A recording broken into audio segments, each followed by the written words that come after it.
সোনারপুরে SIR হিয়ারিংয়ের ভুলে ভরা ফর্মের একদিকে লেখা কাটোয়া বিধানসভা, আরেকদিকে প্রাথমিক শিক্ষা পর্ষদের লোগো। এই নিয়ে জোর শোরগোল।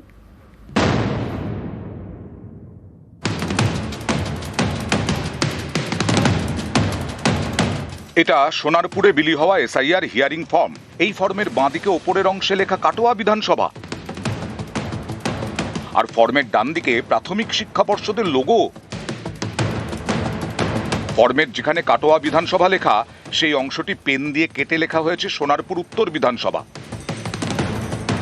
অভিযোগ, এই ফর্ম বিলি করা হয়েছে দক্ষিণ 24 পরগনার সোনারপুরের দুটি বুথে।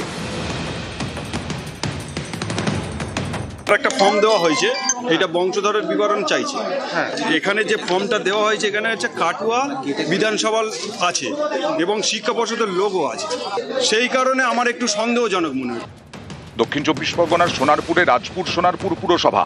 বুধবার এখানকার 32 নম্বর ওয়ার্ডের দুটি বুথে বিলি করা হয় এসআইআর হিয়ারিং ফর্ম। অভিযোগ, তার মধ্যে বেশ কয়েকটি ফর্মে লেখা কাটোয়া বিধানসভার নাম, সঙ্গে প্রাথমিক শিক্ষা পর্ষদের লোগো। এ নিয়ে শোরগোল পড়ে যায়। স্থানীয়রা বিষয়টি নিয়ে এলাকার কাউন্সিলরকে জানান। তিনি ফর্ম বিভ্রাটের কথা জানান বিডিওকে।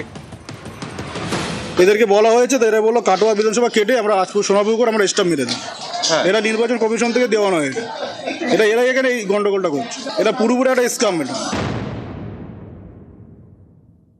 আমি জানি না নির্বাচন কমিশন এই ফর্মটা কোথার থেকে পেলেন এবং কেনই বা এই ফর্মটা মানুষকে দেওয়া হচ্ছে তার পরিবারের প্রমাণ করবার জন্য।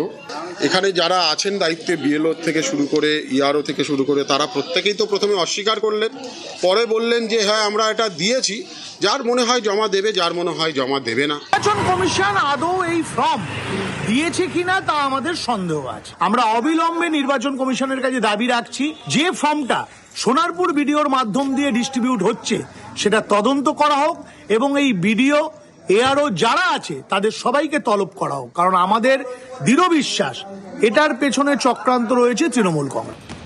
সোনারপুরের বিডিও সঞ্জিনী সেনগুপ্ত জানিয়েছেন, ইআরও ভুল ফর্ম বিলি করেছেন।